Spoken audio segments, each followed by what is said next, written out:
pergunta não é se Vertov está à altura do cinema contemporâneo. A pergunta é se nós estamos à altura do cinema de Vertov.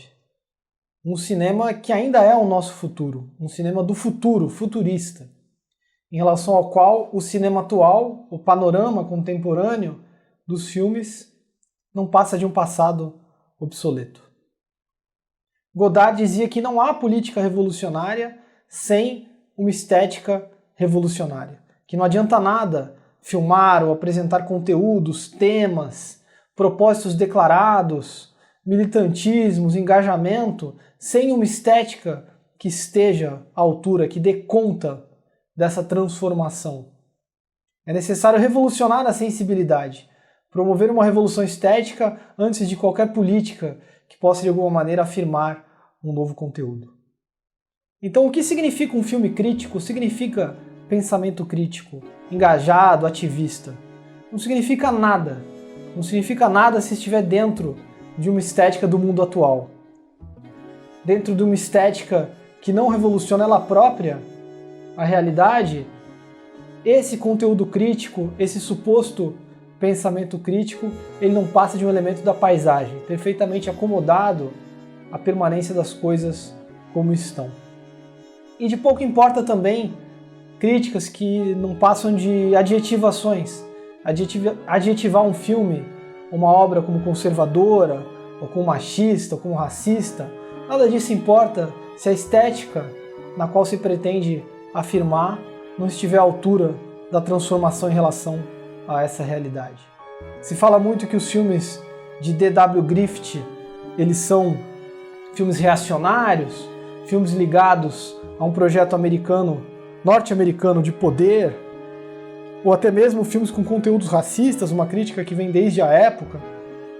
Mas o fato é que Griffith, ele persiste, apesar de seus críticos, ou mesmo por dentro dos próprios críticos, porque se recusamos os conteúdos, os temas e os propósitos declarados do cinema griffithiano, o fato é que a maioria dos filmes em cartaz, se virmos o panorama do circuito comercial ou mesmo do circuito de festival do cinema, os filmes eles são griffithianos. Os próprios filmes críticos e que se colocam com grande pressa e com grande comodidade como anti-Griffith ou contra os valores que Griffith defenderia, eles acabam sendo, em uma grande medida, griffithianos. Quantos desses filmes são vertovianos?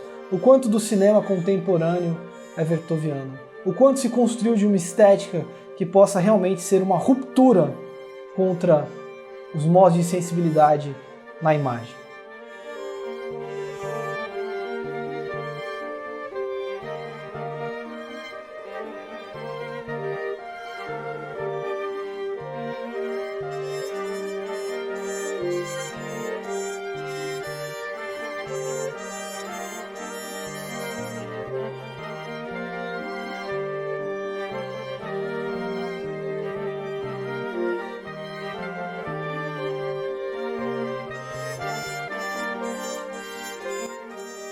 Dziga Vertov, um cineasta que desabrochou nos miraculosos anos 20, no período das vanguardas russas, do construtivismo, do futurismo, do formalismo.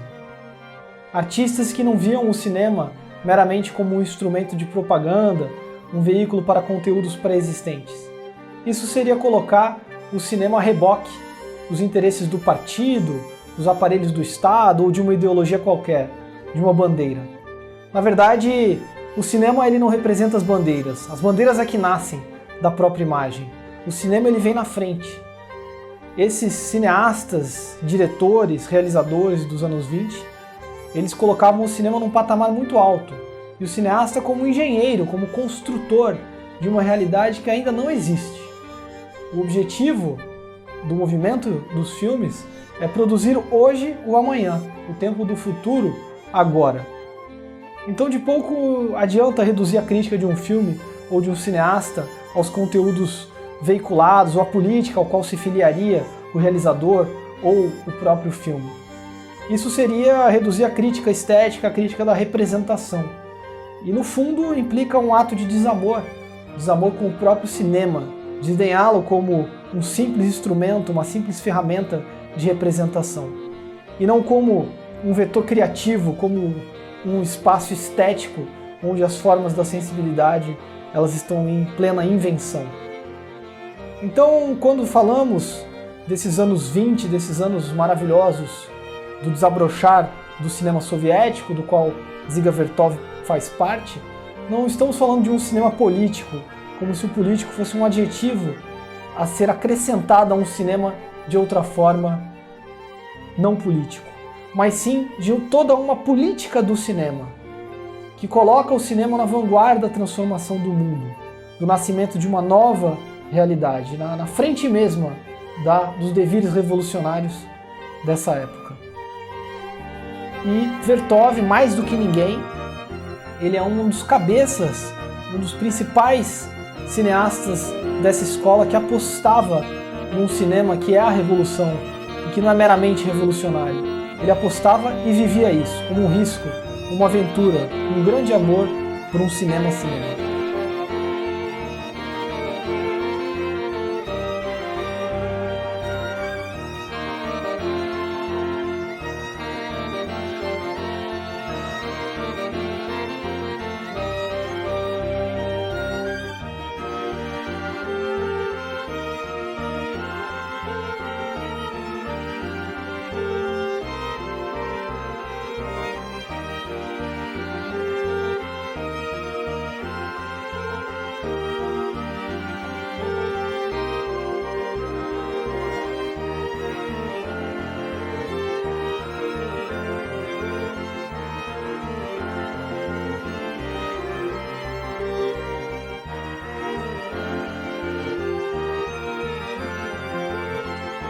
Vertov é um cineasta total, à semelhança de um colega da escola soviética de cinema, como Sergei Eisenstein. O Vertov é um diretor que ele realiza teoria e prática. Ele pensa através dos filmes, ele pensa na imagem, mas ele também escreve, ele produz textos que pensam o cinema, que pensam a política do cinema. Ele escreveu manifestos, os manifestos Knox, e também elaborou teorias, como por exemplo a teoria do intervalo. Vertov talvez seja o mais radical dos cineastas da escola clássica soviética nos anos 20 e no começo dos anos 30. Ele é alguém que extremou a montagem soviética até o ponto de ultrapassar os seus contemporâneos e romper com algumas premissas e princípios de funcionamento dessa montagem. É uma escola de cinema bastante intelectualizada, que pensa o cinema através da teoria da montagem, da prática da edição dos filmes, e a montagem para os soviéticos é o processo intelectual, não só com o qual o cinema pensa, mas que a própria cinema do qual esse cinema faz parte, a própria sociedade se pensa a partir desse processo intelectual. E Vertov ficou conhecido como alguém que radicaliza a concepção materialista do cinema. Ele realmente filma um materialismo incondicional, que é levado até a imagem, até uma imagem que não é a imagem de algo, mas a imagem pensada como algo, contra toda a crítica ou todo modelo de representação de uma imagem que meramente representaria o mundo. Nesse sentido, o Vertov se contrapõe aos idealismos, às tentativas de meramente utilizar a imagem como uma veiculação de conteúdos. O Vertov ele é tão radical, tão extremado em sua proposta cinematográfica, que para ele Eisenstein e outros grandes diretores contemporâneos da jovem União Soviética, como Pudovkin ou Dovchenko, que é um ucraniano, para o Vertov esses diretores ainda estavam a reboque da escola americana e da teoria da montagem orgânica americana, da qual Griffith é o grande expoente. Isso era uma acusação séria, isso era, nas discussões estéticas dos anos 20, uma invectiva bastante grave, pois, na verdade, o que o Vertov está dizendo é que o cinema de Eisenstein, Pudovkin ou Dovchenko, eles ainda não eram revolucionários o bastante. Eles ainda, em certa medida, tinham compromissos e não conseguiam decolar em relação ao processo intelectual da montagem americana. E, portanto, ainda estariam vinculados a uma estética da sociedade capitalista, de como a sociedade capitalista se pensa com o cinema.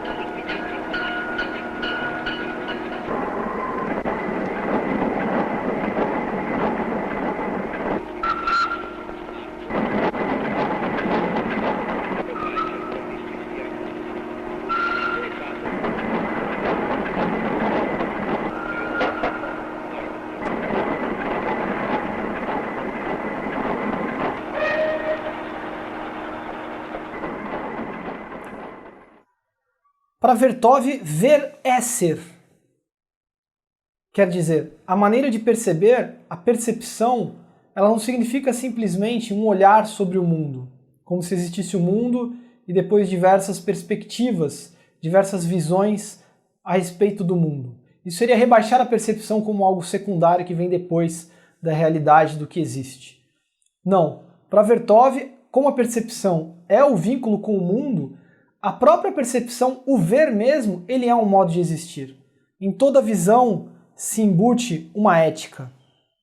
Então, se o cinema ele transforma e elabora uma estética, junto dela vem também uma ética, vem um modo de existir, uma transformação do mundo que vai além da mera interpretação. De maneira de que o imperativo de transformar o real, de mudar a vida, passa pela mudança da percepção. E nos Manifestos Quinóquis, de Vertov, ele lamenta a limitação do olho humano. Como a visão natural, a nossa visão humana, orgânica humana, ela sofre uma séria limitação. O olho ele tem uma imobilidade relativa. O olho ele está centrado num corpo e ele define um ponto a partir do qual os demais pontos, uma imagem a partir da qual as demais imagens elas vão variar. Quer dizer, um ponto de vista privilegiado que é dado pela posição do olho e por sua condição de relativa imobilidade. E a câmera, ela em boa medida reproduz essa mesma limitação. A câmera não deixa de ser uma espécie de terceiro olho do cineasta que se locomove, que se mobiliza em cena, que progressivamente se torna cada vez mais móvel com o desenvolvimento do cinema clássico, mas no fundo, embora ela quantitativamente seja capaz de mais movimentos do que o olho humano, ela reproduz, em essência, a limitação do ponto de perspectiva, do ponto no qual ela está, de uma maneira ou de outra, afixada. E é por isso que, para superar a limitação, a imobilidade relativa do olho, o Vertov vai recorrer à montagem. Ele vai ter uma concepção bastante própria, toda uma estética baseada na montagem. E nisso ele se aproxima da escola soviética, que é uma escola que pensa o cinema como uma prática da montagem, uma teoria prática da montagem. E vai ser decisivo, de fato, no Vertov, o modo como ele vai aplicar e vai elaborar a montagem, a edição. Por quê? Porque se não é com a mobilidade da câmera, é com a montagem que a percepção ela pode libertar-se do seu centramento humano, ela pode libertar-se da percepção natural, que é um fator de severa limitação.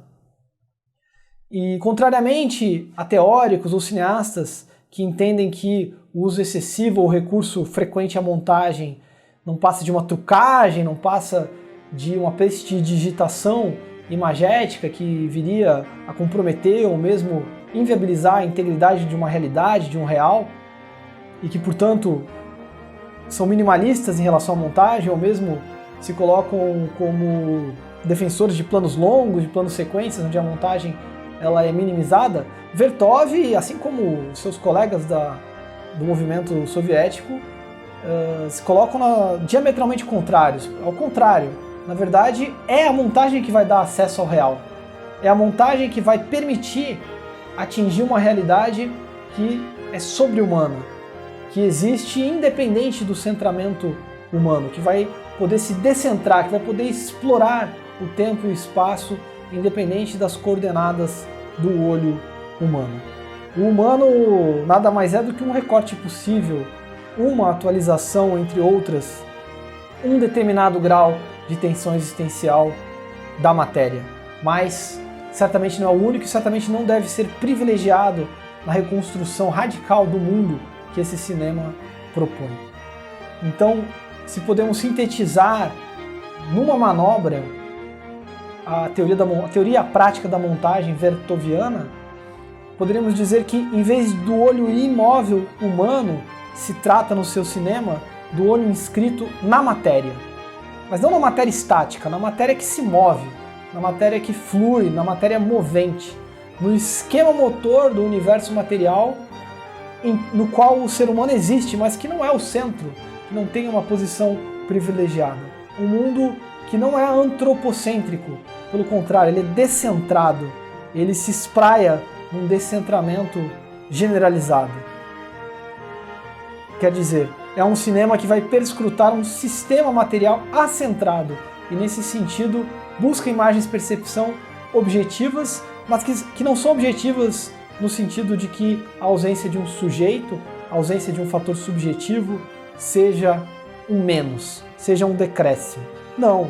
A retirada do centramento subjetivo de uma posição privilegiada da percepção natural ou do olho humano permite uma exploração muito mais ampla e muito mais potente, muito mais capaz de mobilizar muito mais elementos e de maneira bastante mais próxima das próprias potências da matéria do que a percepção subjetiva. E nesse sentido, a percepção objetiva, ela é mais. O descentramento confere uma maior liberdade criativa para a própria imagem.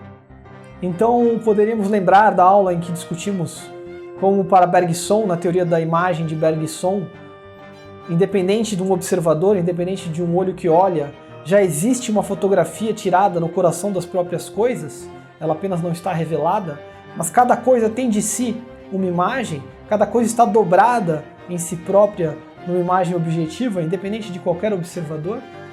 Ou então, quando falamos da pintura de Cézanne, né, que busca depurar a própria humanidade, despojar-se de sua subjetividade demasiado centrada num sujeito humano, em busca de filmar a coisa mesma, ou de pintar a coisa mesma, ou que a coisa mesma se pinte por si própria, e o pintor nada mais seja do que aquele que liberta a imagem das coisas mesmas, permite que essas imagens emerjam das coisas mesmas, e atinge o que o Cézanne, ao escrever, chamava de caos irisado, da alvorada de nós próprios, que ele atingia com os procedimentos estilísticos da pintura pós-expressionista no final do século XIX.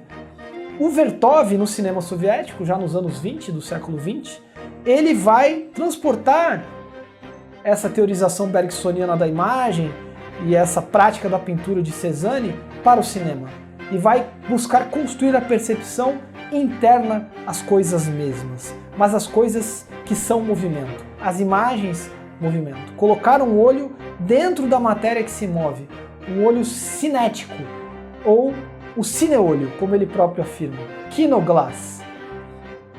Ou seja, devolver o olho à matéria fluente, libertar o olho do seu centramento humano para que ele possa alcançar o grau objetivo da imagem-percepção. Então aqui temos um primeiro ponto da proposta estética vertoviana, que é ir além do humano, que é descentrar a percepção natural para ir além do humano. E nisso ele se distingue de outros cineastas da escola soviética, que já citamos, o Eisenstein ou o Pudovkin, que ainda trabalham com uma elevação do ser humano em relação à natureza, que trabalham com uma totalidade concreta, histórica ou humanizada, e onde a dialética, que é o princípio de montagem desses filmes, ela ainda é histórica, ela ainda coloca as forças da natureza em contraste com as forças sociais, e que aos poucos o ser humano vai se apropriando tanto da natureza quanto da sociedade, e portanto elevando uma consciência superior, ainda assim uma consciência histórica e situada num processo de evolução humana. Para Vertov não, para Vertov a verdadeira radicalidade que o cinema propicia é libertar-se inclusive dessa consciência humana, é buscar uma dialética que não coloque em questão a história e a natureza, mas que coloque, sim, a matéria em si mesma, um materialismo mais radical, onde o ser humano será ultrapassado, onde a consciência se elevará para o transhumano. E isso se reflete nos procedimentos de cinema de Vertov, desde os seus primeiros cinejornais, de seus trabalhos mais documentais, mais de atualidades. O Vertov ele se recusa a simplesmente filmar a natureza, encenar a paisagem natural e o homem na paisagem natural, para depois, como se o homem fosse se libertar de sua alienação através do processo social e, em última instância, da revolução. O Vertov se recusa também a filmar qualquer tipo de roteiro de ação, onde você tem uma narrativa dos sujeitos e dos sujeitos que manipulam os objetos, do homem que se apropria das coisas, uma narrativa que pudesse de alguma maneira remeter a enredos históricos, pegando elementos do teatro, pegando elementos da literatura. A gente pode reparar que nesses primeiros trabalhos já de Vertov, no começo da década de 20, quando ele filma crianças, camponeses, acampamentos estudantis, ou quando ele filma os campos, os animais, as cidades, as fábricas, a própria paisagem, seja a paisagem rural ou urbana, ele filma de uma maneira muito própria, ele filma com um estilo muito singular, que é tratar todas essas coisas, todos esses componentes da imagem como um esquema motor, como um sistema material, isto é, um sistema em funcionamento onde os seus elementos estão em interação perpétua entre si. Cada elemento que aparece, ele é integrado numa maquinaria. Ele é decomposto e recomposto pela montagem dentro de um maquinário. E aí se poderia fazer uma crítica até ingênua, humanista, digamos, como as de Charlie Chaplin, em tempos modernos, de que o Vertov estaria repercutindo uma mazela da técnica, do avanço da tecnologia, que é desumanizar o homem, que seria transformar o humano numa engrenagem ou na peça de uma máquina. Estaria Vertov reduzindo o humano ao maquinal, ao mecânico? Na verdade não. Na verdade, o procedimento de Vertov, quando ele passa da imagem subjetiva para a objetiva, é filmar a máquina como um humano. É filmar a máquina, o sistema material, o esquema motor, como possuindo uma alma. Uma máquina com um coração. A matéria com emoções próprias, emoções supra-humanas, supra-subjetivas.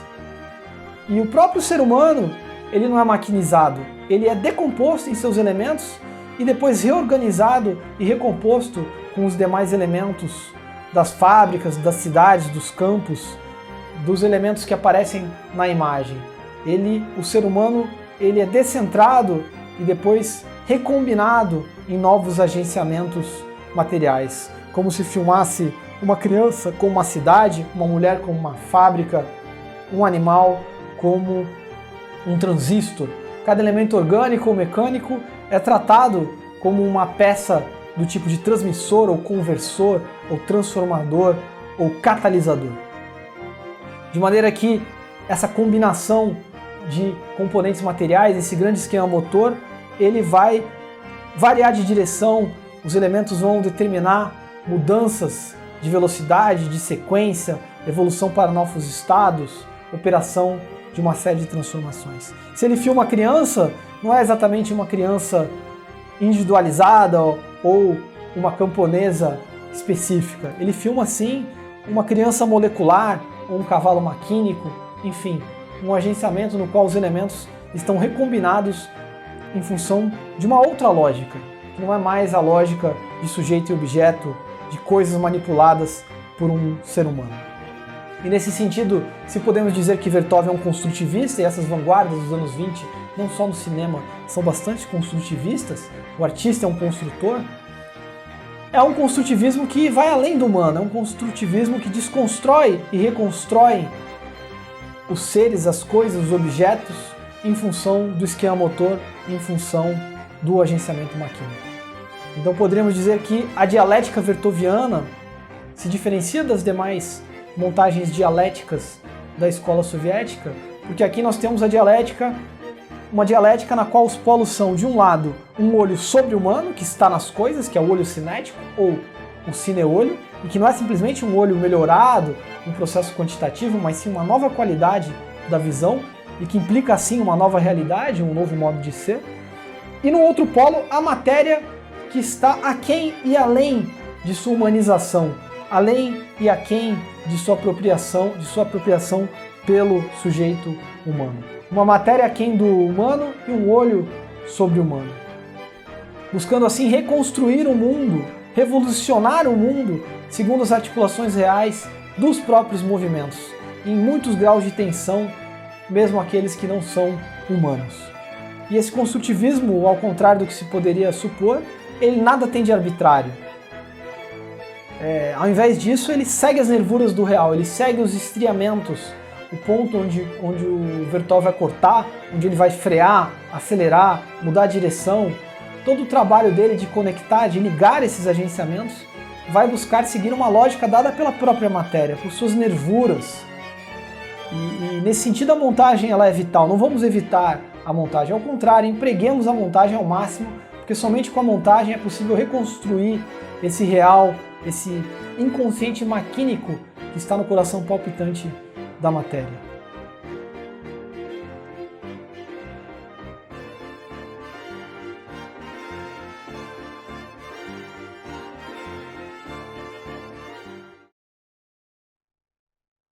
E é por isso que o cinema de Vertov, ao perscrutar pelo conjunto infinito da matéria e atingir o sistema material de variação universal, sem qualquer imagem privilegiada, mesmo que seja o olho humano, ele vai, como o próprio Vertov explica, num dos seus textos, abre aspas, engatar um ponto a qualquer outro ponto do universo em qualquer ordem temporal, fecha aspas. Essa é a potência construtivista do cinema.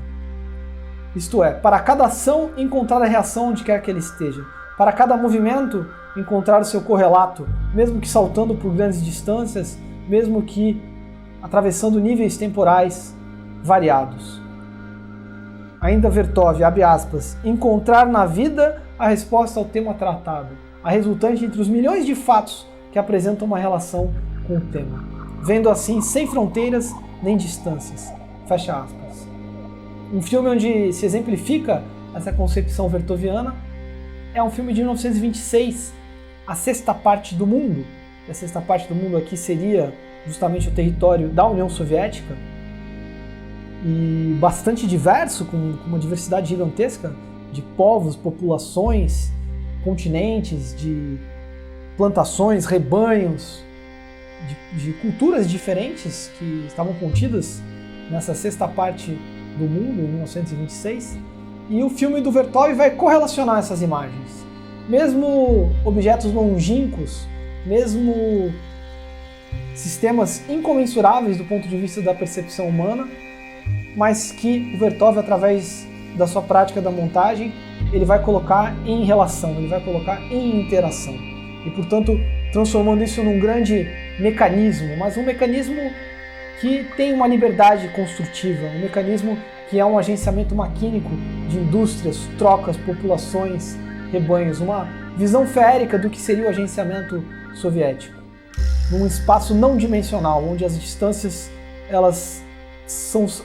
a montagem salta essas distâncias e as imagens pulsam umas com as outras. As coisas não são simplesmente colocadas umas ao lado das outras. Há um vínculo interno dos movimentos, há uma montagem que vai interpenetrar as coisas, portanto agigantando-as num conjunto cada vez maior, cada vez mais complexo, mais feérico, um verdadeiro campo de forças da imagem ao longo desse filme.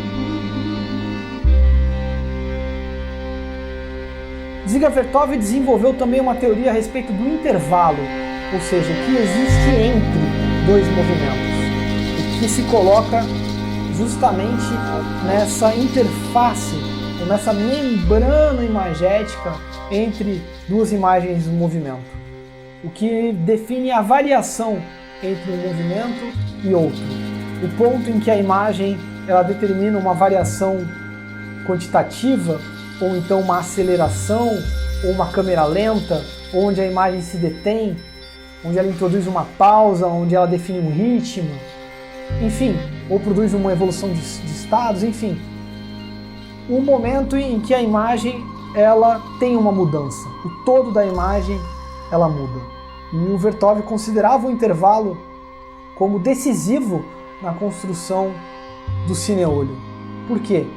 Porque é justamente no intervalo onde a matéria ela vai variar, onde a matéria ela vai ir numa direção ou noutra direção, onde ela vai se transformar, onde ela vai se converter. E ele usa vários procedimentos para poder trabalhar um intervalo. Além dos que eu já falei, câmera lenta, acelerações, ele também vai usar o fotograma, ele vai colocar o fotograma com uma retenção do movimento para explicitar o processo intelectual da montagem, mas também a sobreimpressão, ou seja, você ter vários negativos, vários fotogramas uns sobre os outros na mesma imagem, assim como a fragmentação no interior do quadro, assim como as microtomadas que ele realiza uma montagem interna ao próprio quadro. Tudo isso para encontrar, para desenvolver o olho na própria matéria, o ponto de variação, o que o filósofo Deleuze chama de o elemento diferencial ou genético. E é justamente o que comporta o tempo, esse elemento que não tem dimensão, que não pode ser medido, mas é justamente aquilo que traça um limite qualitativo, o que vai fazer o movimento variar, que vai fazer com que a imagem ela se transforme. E uma das referências do Vertov na sua teoria e prática do intervalo, através da montagem, está num filme francês, de 1924, que é o Paris que Dorme, do diretor René Clair, que é um filme de ficção científica. Ele coloca um cientista louco, que poderia ser metáfora do próprio cineasta. O cientista ele desenvolve uma máquina, e essa máquina emite um raio, e ao emitir esse raio, ele consegue bloquear os movimentos da cidade, ele congela a ação, ele paralisa os habitantes da cidade. E algumas pessoas que são os protagonistas do filme, elas se libertam dessa paralisia, dessa petrificação temporal e começam a transitar, começam a interagir com a cidade e os seus habitantes, os seus sistemas materiais paralisados. Ele como se fosse uma retenção. E isso impressionou bastante o Vertov, isso o deixou bastante assombrado, foi uma experiência seminal para o Vertov, e ele vai utilizar essa ideia do movimento retido e da cidade também adormecida, né, no filme dele, O Homem com a Câmera, de 1929, no filme do Vertov. Começa com essa cidade que dorme, cidade deserta. Também vai ser um tema que vai fascinar o cinema clássico e o cinema moderno. O desabitado, o ausente, esse segredo do cinema está na retenção do movimento. E nesse filme que eu acabei de citar, que é O Homem com a Câmera, o Vertov ele vai atingir um grau muito elevado de desenvolvimento do seu estilo e vai radicalizar realmente a montagem, vai introduzir a montagem dentro da própria imagem e vai utilizar praticamente todos os recursos do seu estilo, que eu já falei alguns. Por exemplo, ele vai, a partir do fotograma, ele vai pegar a imagem de uma camponesa, uma imagem em movimento, vai paralisar o fotograma e vai remontar a gênese desse fotograma. Ele vai até o fotograma e depois ele do fotograma volta a imagem em movimento. Também nos fotogramas das crianças. Ou, por exemplo, na sequência do ciclista em corrida, onde ela é refilmada, refletida, representada. Tudo isso no construtivismo que busca restituir o intervalo à matéria. Um intervalo que vai medir a amplitude dessa variação. E nesse caso o fotograma ele não é simplesmente um retorno à fotografia.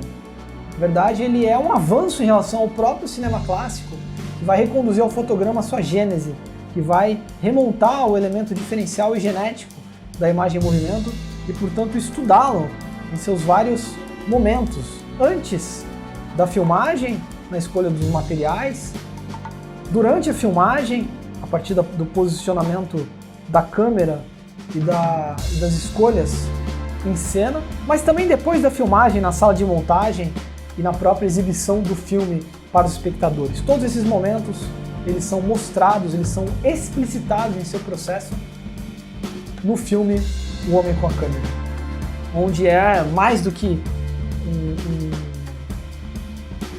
uma representação, é um completo manifesto genético sobre as potências do cinema, que o Vertov ele explicita e exacerba, deixando um monumento estético de um cinema do futuro.